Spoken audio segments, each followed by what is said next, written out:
Da, uite prin ochiul de sticlă am să văd lumea prin geamuri mai departe se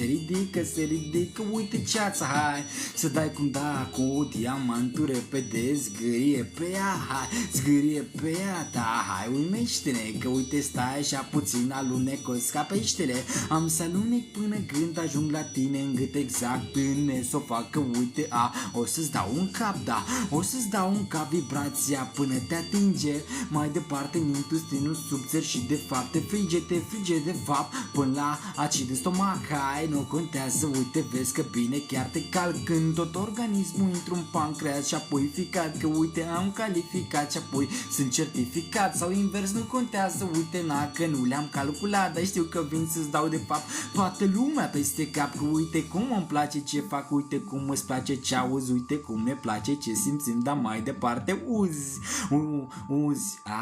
adică flash, că uite stai așa puțin de fapt că o să meargă, că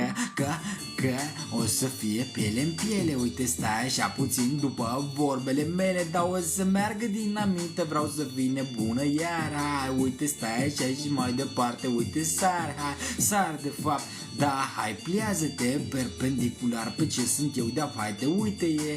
uite e de fapt personajul preferat pe care știu că l-aștepți de fapt, da, că l-ai așteptat, că l-ai simțit acum de fapt, nu-l mai aștepți, acum vrei doar să-l simți, acum stai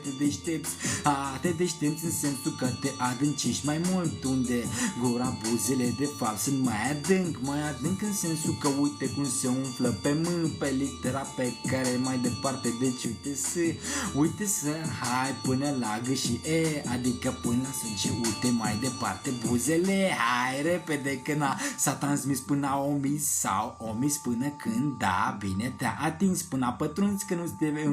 nu știu un salins, da, unde s-a sut, uite stai puțin că s-a stins, hai, s-a stins lumina, de fapt ce credeai că uite stai că merge